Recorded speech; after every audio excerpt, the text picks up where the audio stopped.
warahmatullahi wabarakatuh. Selamat sore. Di sini saya Rara Zahro. Saya reporter Tribun Jambi. Kali ini kita pengen mengulas sedikit nih bagaimana refleksi di bulan Ramadan ini. Kita saat ini sudah bertemu bersama Bupati Tanjung Jabung Barat dan juga bersama Ibu Bupati Tanjung Jabung Barat. Assalamualaikum Ibu, Bapak. Waalaikumsalam warahmatullahi wabarakatuh. Sehat ya Ibu, Bapak? Amin. Alhamdulillah sehat walafiat. Kita mungkin di bulan Ramadan ini banyak sekali kegiatan ya. Dan juga jarang juga ketemu ya. Mungkin sama Ibu juga baru pertama kali saya Rara, Bu. Salam kenal sebelumnya Bapak.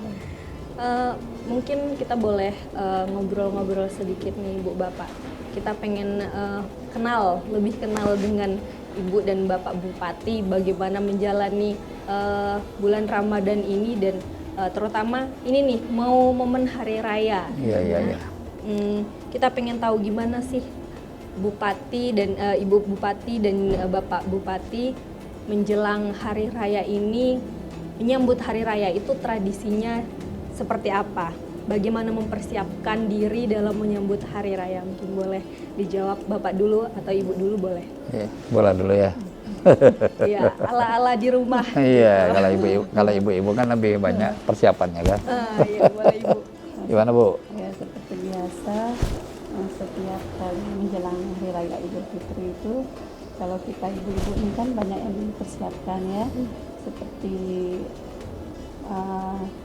kue kering gitu ya, untuk hidangan di atas meja untuk tamu-tamu. Terus persiapan baju lebaran seperti biasa. Setiap tahun kan bajunya kan gamis gitu, jadi kami mempersiapkan gamis karena pakai baju jas seperti itulah ya. Terus seperti biasa persiapan untuk buat makanan ciri khas menjelang Idul Fitri ya. Biasanya di hari raya Idul Fitri itu kami hidangkan seperti rendang gitu. Berarti itu tradisi keluarga ya, Bu. Di rumah pasti ada itu. Ada rendang ya. Ada rendang. Terus ada lepat. Ya kalau orang Banjar tuh namanya lepat. Ya kalau orang suku Bugis kan burasa. Tapi kalau kami nyebutnya lepat. Jadi lepat itu dicocolnya pakai rendang gitu makannya. Jadi setiap ada lebaran pasti ada lepat itu tadi ya, sama rendang. Ya. Pasti kalau ke rumah Bupati ada itu. Terus kalau kedua ada soto juga. Oh, itu makanan berat ya Bu ya? Makanan berat ada soto juga. Ya itu memang mesti harus ada di pagi lebaran gitu. Jadi pilihan menu tuh kan macam-macam karena anak nggak suka lepat tapi suka soto gitu. Kalau untuk kue-kuenya semuanya apa nih dari sekian banyak kue yang paling khas dari kue yang biasa ada di rumah Ibu? Kue kering apa kue? Kue kering boleh, kue basah boleh. Kalau kue kering biasanya selalu di atas meja itu nastar ya. Itu memang nomor satu ya nastar. Ya. Terus kue coklat kurma karena anak-anak suka yang coklat kurma itu ya. Terus apa tuh kerupuk paling itu aja yang lebih dominan gitu. Dari hidangan yang disediain Ibu apa yang paling favorit Pak? Yang paling favorit itu soto Banjar ya. Soto ya. Bapak selalu tapi ada satu kue lagi yang kue bakok namanya. Kue bakak. Iya, itu gimana itu Bu kuenya? Kuenya tuh khas dia. Kue kering itu. Kue kering. Itu khas ini juga Bu ya? Iya. Karena ada khas pembakarannya itu. Apa yang disuka dari hidangan itu Pak? Ya pertama kue, kemudian ada tapai juga. Ya. Tapai Banjar yang hijau. Oh beda ya Bu ya? Beda. Jadi itu hal-hal itulah yang sering dikonsumsi sejak kami dari nenek, dari mama, abah, mama gitu. Biasanya kami di samping lepat juga, soto ada lepat. Sebagian ada dicocol dengan rendang, sebagian pakai gulai makannya. Gulai kari ya. Gulai kari. Oh, ya. Kari. Ya. Kari yang kayak di martabak itu Bu? Ya, tapi Ya. beda ini karena Kalau kari martabak kan agak berminyak. Kalau kari kami itu kari Banjar gitu, nggak terlalu berminyak. Nggak cair dia. Cair. Iya. Biasanya kalau tradisi Ramadan di rumah itu seperti apa nih, Ibu Bapak? Ramadan apa Idul? Kalau Ramadan menjelang Idul Fitri nih ya. Iya. Kalau kami Ramadan itu tetap setiap kali berbuka puasa, kalau saya tidak ada tugas di luar atau sampai Ramadan, kami buka puasa satu keluarga. Jadi ada istri, anak, menantu, ada cucu, di situ rame-rame makan gitu. Kumpul. Dan makanannya biasa-biasa saja. Kalau kami senang ikan bakar ya sedikit. Kemudian ada sambal. Nah, yang penting ada gangan waluh. Gangan waluh. Jangan Jadi, waluh itu berarti sayur. Sayur labu ya, Pak, ya? sayur labu. Kalau orang Tungkal nyebutnya gangan waluh. Nah, jadi ikan dibakar itu dicocol sama kecap asin, pakai bawang merah, dikasih cabai rawit. Nah, itu bisa 3 piring tuh. Cocok. Kalau orang mungkin buka bersamanya biasa di atas meja ya. Ya. Tapi kalau kami memang agak unik Pak. Kami kalau buka bersamanya kami selalu di bawah. Oh, lesehan. Pakai Lesehan, tikar purun. pakai tikar purun. Purun itu yang anyaman. Iya, nyaman itu. Dingin itu. Iya. Jadi duduknya di bawah. Duduknya di bawah. Turun. Rame-rame duduknya di bawah. Jadi meja makan itu nggak kepake. Jadi lebih berasa nggak sih Bu? Ya lebih berasa kebersamaannya. Iya. Bersamaan. Iya. Kalau makna Idul Fitri sendiri dari Bapak dulu. Iya, iya. Mungkin makna Idul Fitri dari Bapak secara pribadi itu seperti apa, Pak? Ya, kalau saya melihat bahwa Idul Fitri itu kan satu bentuk hadiah ya, kasih sayang Tuhan kepada kita. Setelah Allah ngasih kita 12 bulan.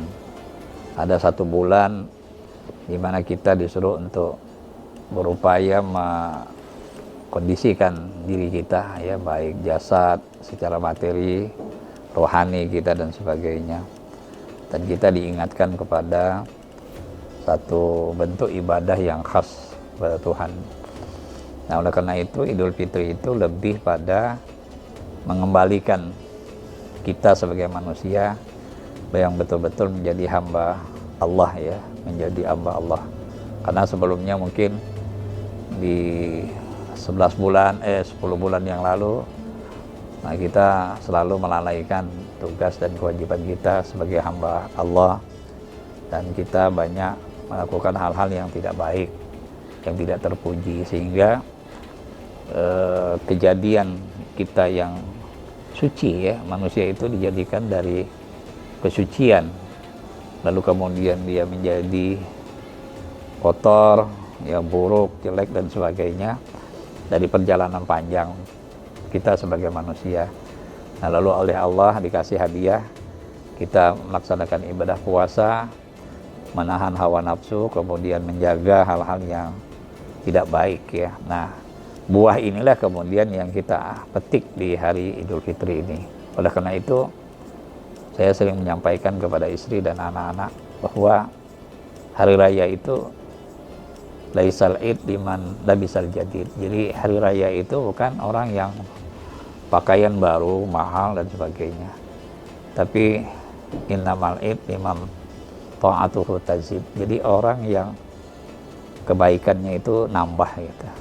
Jadi saya lebih mengartikulasi gitu, memaknai ada perubahan.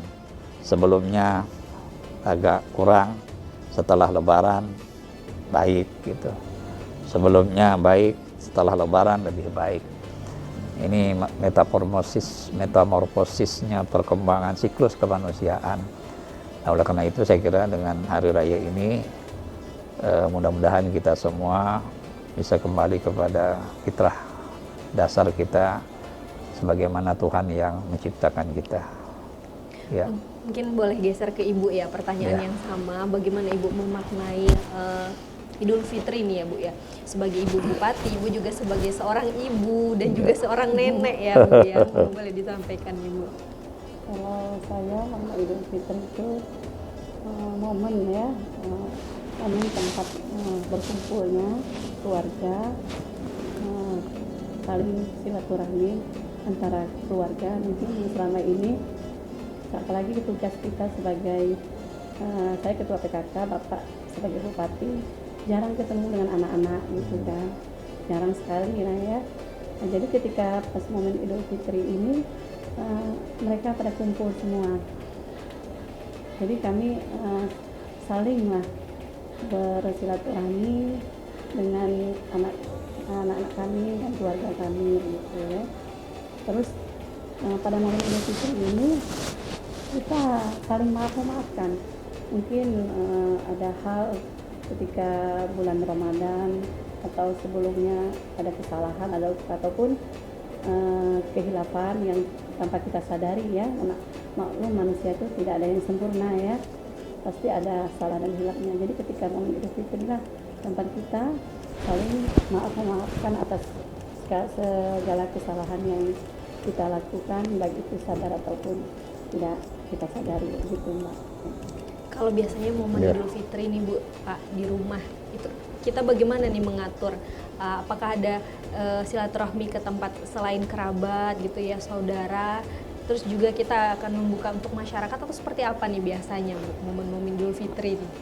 Kalau Biasanya kita dulu ya. ziarah dulu. Jadi habis ziarah ke Itu setelah sholat Id. Id, kami ziarah kebetulan ya, memang orang tua kami sudah tidak ada lagi. Kami nggak punya ayah, nggak punya ibu, ya. Dia anak yatim piatu ini. Ziarah dulu. Jadi habis sholat Id, ziarah ke makam ayah, ke makam ibu. Nah, baru kami kumpul keluarga. Biasanya Bang ya kita sebentar ke tempat keluarga dulu, ya, adik-beradik kita. Nah, setelah itu baru kita kumpul di rumah dinas bupati, menerima tamu teman-teman yang ada di pemerintahan maupun masyarakat luas gitu. Dan ini biasa kami lakukan setiap tahun pada saat menyambut hari Lebaran. Ya. Jadi sudah ada waktunya, time-nya sendiri-sendiri ya Bu ya, dari mulai selesai sholat sampai dengan nanti di rumah dinas. Nah, ini dalam konteks sebagai Bapak Bupati, sebagai Ibu Bupati, selain dalam cakupan keluarga, dalam hal ini kan juga sebagai kepala daerah begitu ya. Nah, bagaimana membagi waktu nih ketika puasa menjelang Ramadan, menjelang Lebaran nih, membagi waktu antara menjadi kepala daerah dan juga sebagai sosok ayah dan ibu. Nah, ini yang memang karena gini ya, tuntut eskalasi keinginan masyarakat itu tinggi ya, dan bupati juga manusia ya, punya anak, punya istri, punya keluarga, dan waktu tidak bisa kita tambah 24 jam ya. Dan Anda mungkin lihat hampir 7 malam saya di jalan memperbaiki drainasi, dan selama 7 malam juga sahurnya di luar gitu, jadi tidak sahur di rumah ya. Dan itu salah satu bentuk tanggung jawab ya. Dan itu juga saya sampaikan sama istri bahwa saya tidak bisa makan sahur di rumah ya, karena ada tanggung jawab genangan-genangan air dalam kota ya, kemudian sampah yang bisa kita kerjakan di malam hari karena waktunya cukup kondusif ya. Nah, belum lagi kegiatan-kegiatan seperti safari Ramadan ya, kemudian kegiatan-kegiatan pemerintah. Nah, ini yang menyebabkan ya tidak intensnya gitu. Misalnya berbuka puasa atau makan sahur di rumah ya, karena kegiatan-kegiatan itu. Nah, setelahnya kita seperti biasalah ya, apabila tidak ada kegiatan-kegiatan yang memang penting, kami tetap berada di rumah dan berbuka puasa serta makan sahur sama anak-anak semuanya Ya. Sekarang versi Ibu mungkin bagaimana Bu? Dan juga ada yang namanya memasak ya Bu. Nah, Iya, iya. bagaimana itu Bu? Pengen denger ceritanya. Ibu ini ahli masak nih. Wah, Iya. iya Bu ya. Nanti sekali-sekali makan soto Ibu. Oh, boleh Bu. Andalannya ini. Ya Iya. kalau biasa kan kalau bulan Ramadan ya, bulan Ramadan itu kita kan punya kadang kesibukan masing-masing ya. Apalagi Bapak Bupati kan tugasnya banyak ya. Seperti Bapak Bupati bilang tadi, apalagi sekarang sering memperbaiki turun ke lapangan, perbaiki drainase tadi ya, yang mampet gitu kan. Jadi kadang sahurnya kadang di tempat itulah. Ya, jarang pulang gitu kan, karena memang itu tugas sebagai seorang kepala daerah ya, demi mensejahterakan masyarakatnya. Tapi bagi saya itu saya memahami tugas beliau ya sebagai istri, tidak apa-apa seperti itu karena itu memang tanggung jawab beliau sebagai kepala daerah. Jadi kami kadang sahur bersama keluarga, tapi kadang sesekali Bapak menyempatkan pulang juga gitu ya. Cuman kalau buka puasa Bapak sering pulang gitu ya. Kalau tidak ada jadwal safari Ramadan, Bapak bisa bersama. Karena tadi yang saya bilang tadi buka bersama keluarga, buka puasanya di bawah pakai tiket turun. Nah itu jadi kalau Bapak safari Ramadan gitu. Itu momen yang sulit dilupakan ya. Iya. Iya. Dan harus diciptakan sepertinya. Ya, tapi ketika buka bersama itu hidangan kami memang makanannya ciri khas kami tradisional. Ya, yang kebanyakan anak saya itu kalau setiap buka puasa itu selalu minta masakan telur sambal itu. Telurnya telur telur rebus ya di sambal. Itu yang dia suka. Ya, kalau Bapak seperti tadi Bapak sebut ikan panggang itu ya untuk menu berbukanya itu. Jadi enggak terlalu muluk-muluk gitu. Permintaan anak juga ada macam-macam gitu untuk menu berbuka gitu. Jadi sesuai selera masing-masing gitu ya, tapi momen kebersamaannya tetap dapat ya. Kalau untuk bagaimana nih Pak melihat antusiasme masyarakat terhadap Ramadan dan juga Lebaran tahun ini nih Pak? Iya. Tahun ini saya lihat luar biasa ya. Karena ada beberapa momen kita yang di Kabupaten Tanjung Barat ini. Pertama arakan sahur, yang kedua aneka sajian takjilnya luar biasa. Jadi menunya seperti Mbak lihat ya, kalau sudah mau buka puasa ya, di pinggir jalan di atas trotoar itu sepanjang jalan itu semuanya takjilan semua kan. Itu seluruh makanan-makanan khas itu keluar semua itu ya. Dan harganya murah. Jadi cukup bawa 10.000 selesai semuanya. Nah itu yang membuat di kabupaten kita ini luar biasa dalam menghadapi Ramadan ya. Nah lalu yang kedua ada arakan sahur. Dan arakan sahur ini kan menjadi momen yang sangat dinanti-nantikan oleh masyarakat dan juga punya multi efek ekonomi kerakyatan, UMKM, pedagang kaki lima, seluruhnya terlibat gitu. Nah kami melihat bahwa di Ramadan tahun ini antusiasme masyarakat juga, di samping memang harga komoditi kita naik ya, harga kelapa dan sebagainya, sehingga tidak mempengaruhi kemampuan belanja rumah tangga. Nah kami pemerintah juga dalam rangka menjamin harga pasar, berapa kali Ibu lewat gerakan Ibu PKK, pasar murah, itu hampir setiap hari kita lakukan sampai kemarin hari Kamis ya, H-3 ya, kita jual daging ya, supaya mereka bisa menstok daging untuk buat rendang, untuk buat gulai pada hari Lebaran gitu. Oleh karena itu momen Ramadan dan Hari Raya tahun ini memang menjadi berkah ya bagi semuanya ya. Pedagang kaki lima, toko, pedagang pasar ikan ya, pedagang daging, ayam, telur, bahkan juga pompong-pompong juga masyarakat dari pinggiran-pinggiran sungai ke dalam kota untuk berbelanja. Jadi keberkahan bagi kita semua. Kalau Ramadan dan juga Lebaran, apa momen yang paling dirindukan? Yang ingin selalu diulang?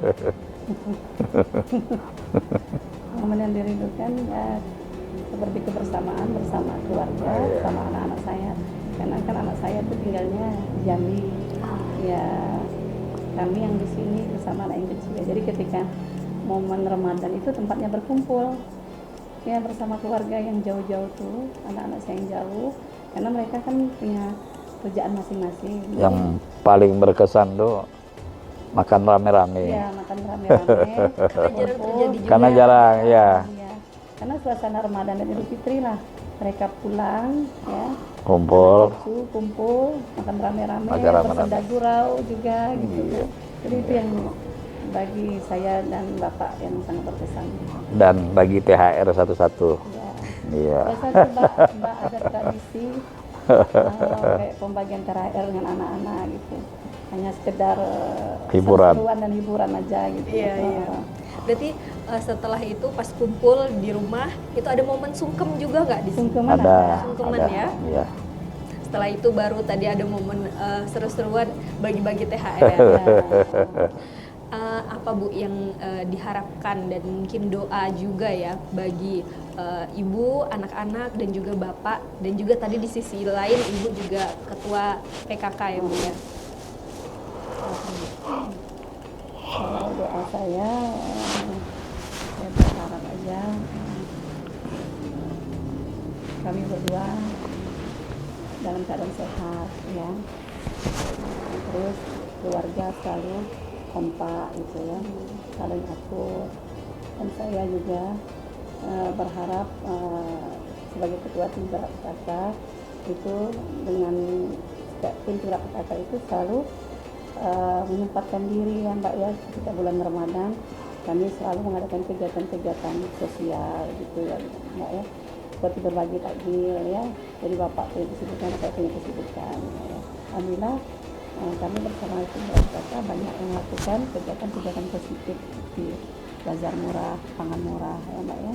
Jadi itu suasana seperti itu memang terasa sekali ketika momen di bulan Ramadan. Begitu juga dengan keluarga, dengan Bapak ya.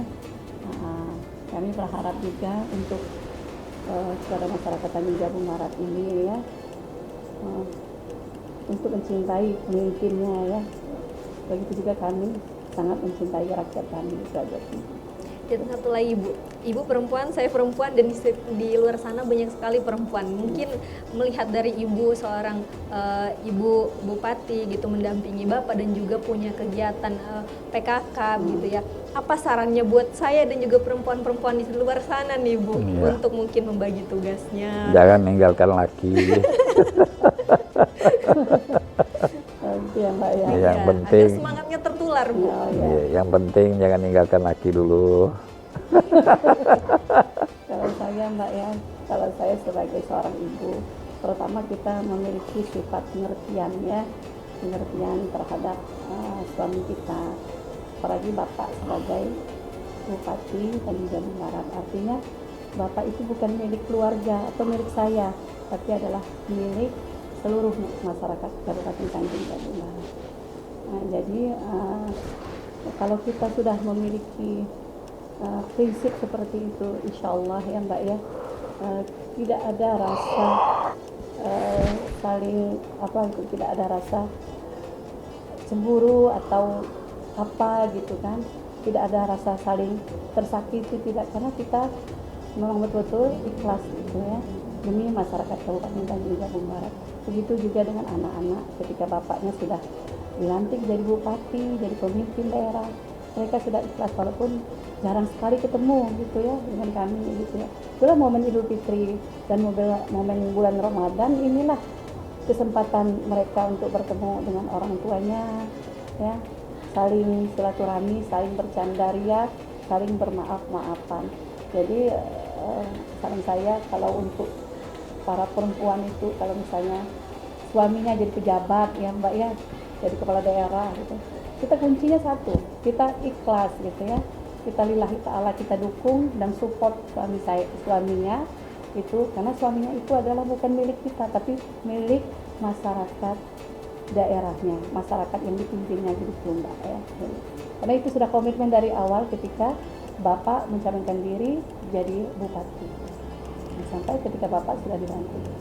Jadi bukan periode keduanya aja Mbak, dari periode yang pertama dulu memang saya sudah komitmen untuk siap kalau Bapak jadi kepala daerah, semua tenaga pikirannya memang betul-betul dicurahkan untuk masyarakat Kabupaten Tanjung Jabung Barat demi kemajuan daerah kami Mbak. Karena ini daerah Tanjab Barat ini, tepatnya Kuala Tungkal ini kota kelahiran kami, kota kelahiran saya dan kota kelahiran Bapak Bupati. Dan ini dalam kepemimpinan Bapak tahun ke-6 ya Bu ya? Iya. Mungkin dari Bapak Pak, Ya. terakhir nih Pak, bagaimana mungkin pesannya dan harapannya juga ya, harapan dan juga pesan untuk masyarakat Tanjung Jabung Barat nih Pak? Iya. Kuncinya satu ya. Kita tidak bisa menyandarkan hanya dengan bupati. Tanggung jawab ini tanggung jawab semua. Kalau ada rasa sense of responsibility, rasa tanggung jawab semua, insya Allah semua program pembangunan bisa kita lakukan. Ya. Misalnya hari ini Tanjung Jabung Barat posisi sampahnya luar biasa ini. Buang sampah seenaknya, itu satu contoh ya.